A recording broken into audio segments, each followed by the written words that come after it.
Today we're talking about schedulers. How do we set up a scheduler for our business, especially if we are a service-based business, whether that is a hairdresser or a personal coach or a yoga teacher? How do we do it? So I'm going to be talking about Calendly today because for me, this is the easiest option for most people. It's free. It allows you to do one type of appointment scheduling, totally free. It's really easy to set up, and it integrates with Google Calendar on the free plan, which is incredible.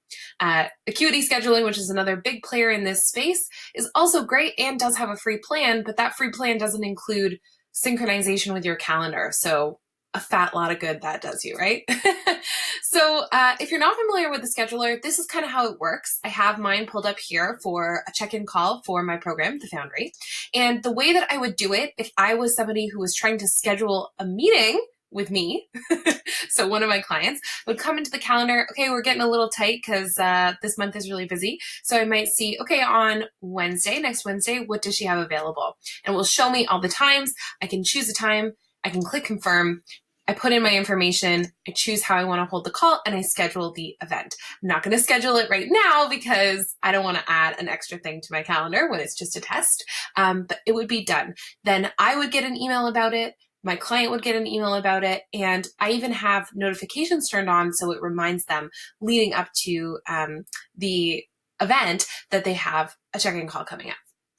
So that's how it works. You can also, really cool, schedule it on your own website. So on my website, I can actually embed this and just put the HTML code in. It's the exact same thing, right? I can choose a time, choose a date, and we're good to go. And I don't have to actually even use the Calendly link, even though I normally do. I can actually include it on a page on my own website, which looks even better. So pretty great for a free product, I would have to say. So let's see how we would actually set this up. I'm going to go over to my Calendly page. Here I have some event types laid out, and I'm going to create a new one. Now on Calendly, since it's free, there's only one that you can have turned on at a time. So you can see here I have two, but only one of them is active. So I won't be able to show you what this new event type will look like, but rest assured it will look very, very similar to what I just showed you. So we're going to click New Event Type. This is how you would do it as well.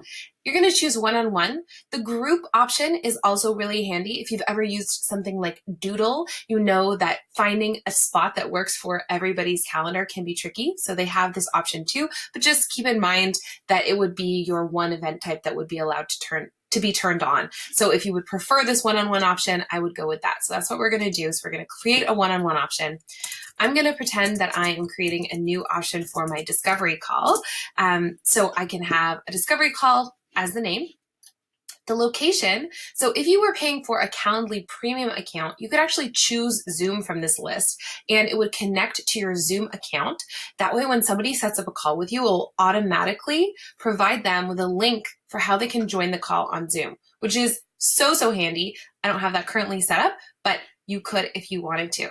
But I'm going to go ahead and say, let invitee decide so they can choose the location that they would prefer. And then I could add some description. So I could say, please choose a time that works for you from the options below. Here, I might shorten this URL so I can actually share it with people, calendly.com/stephaniepellett/discovery. And then here at the bottom, I'm going to choose the color option that is the closest to my brand colors, which is going to be that pink color. I'm going to go ahead and choose next.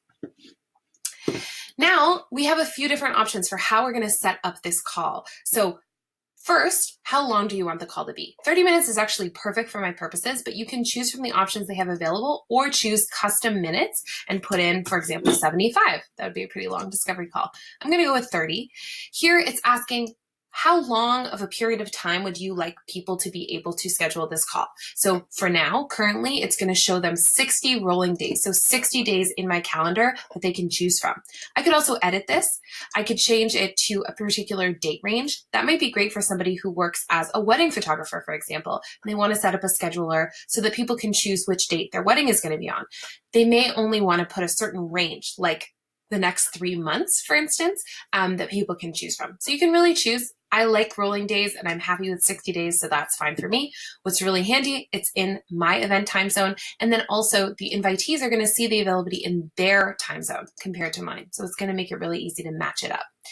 Next, Availability. Now, this is really important, and I really encourage people to be thinking about the availability as step one of the process. Our calendar connection, where we actually integrate it and make sure that we don't double book ourselves, that's going to be next step. But for the first step, we're really going to think about what is our ideal availability. Especially for something like a discovery call, I do not want to give my availability complete openness so that people can just choose from any day of the week, any time slot. I would prefer to schedule them on a particular set of days, like maybe one afternoon and one morning, to give people some flexibility, but in a way that works for my schedule and doesn't mean that I'm going to be rushing around from one thing to another. So I'm going to do this just as an example. I'm going to start with Monday. Currently, it has it set from 9 a.m. to 5 p.m. availability, just as a baseline. I don't like that. I don't want to do any discovery calls on Monday because that's my best working day, and I would prefer to keep it peaceful and calm and not have anything scheduled. So I'm going to click delete to that and then choose apply to all Mondays. So no discovery calls on any Monday available, no matter what else I have in my calendar that day. Let's say on Tuesdays, I actually would prefer to have some discovery calls in the afternoon. I get a little sluggish in the afternoon. So let's say that from 3 p.m. to 5 p.m., I could do some discovery calls. And I'm going to apply this to all Tuesdays. Wednesdays tend to be busy for me as well. So maybe I'm going to delete the availability again and apply that to all Wednesdays. So no discovery calls on Wednesdays. Let's say on Thursdays, I'd like to give people the morning option. So I might say from 9 a.m. until noon and apply that to all Thursdays. And then finally on Fridays, who wants to do discovery calls on Fridays? The client doesn't, I don't. So I'm going to delete this and apply to all Fridays. Okay, so that might seem small, right, in terms of a range. But what I like about this is that it gives you specific times that you can expect that you'll be talking to people. The rest of your week is open for you to do whatever you want. So this might not be the schedule that works for you. Really feel free to click on the day, choose the interval that works, and set it. And then you don't have to think about it anymore because we're going to integrate with your calendar to ensure that there's, if there is another scheduled event, this will be totally off the books for people to be able to book. Okay, so we're going to cancel that. So I'm happy with that. Great. We're going to go into advanced. So this is a really important section. I like to show availability in increments of 15 minutes. I find that sometimes that's a little bit helpful in terms of people being able to book an appointment. So I'm going to say that you can see my availability in increments of 15 minutes. You could also set that to 30, which is the default. Here, I want to give a maximum number of events per day. So for me, I'm probably going to max out at about 3 discovery calls a day. For other types of bookings that I do, like my Foundry check-in calls or strategy sessions, this is only 2 per day that I allow people to book. I also want to prevent people from scheduling events that are right around the corner because I like to work in deep work chunks. And that means that sometimes I don't check my email for 4 hours. This happened to me one time where a client had booked something the night before. And in the morning, I had just been so in the process of doing some deep work that I didn't even notice that she had a call booked until right before. And then I was like, oh no, I'm not ready. So I've since updated this and I changed this so that I prevent events less than, for me, I'm going to say less than 12 hours away. I don't want people to be able to book in the next whatever number of hours because I might not be ready and I want to do some research. I want to prep. So depending on what kind of appointment it is for you, this might be totally different. Maybe you only need 1 hour of notice, but just think about what kind of appointment you're running and how much time in advance you would like to know. And then this last one, event buffers. So for me, I'm going to give myself 30 minutes before and after.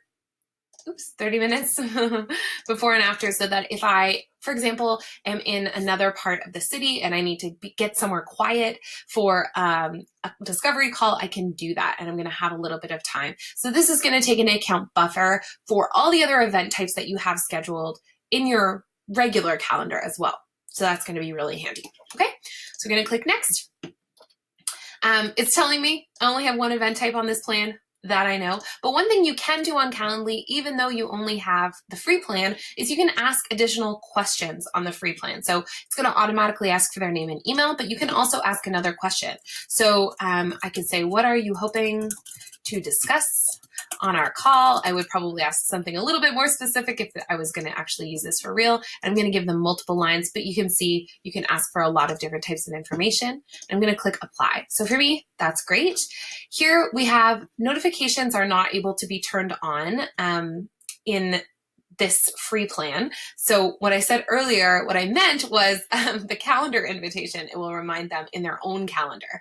But the actual text reminders and email reminders are not able to be turned on because it's a premium feature. But I can turn on calendar invitations, which is awesome. And I have done so. So that's great. And then these last two sections are only going to be available if you pay for a premium plan.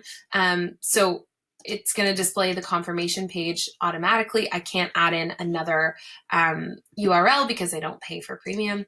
And then finally here, I'm not able to collect payments, which is also fine with me because a discovery call is normally free.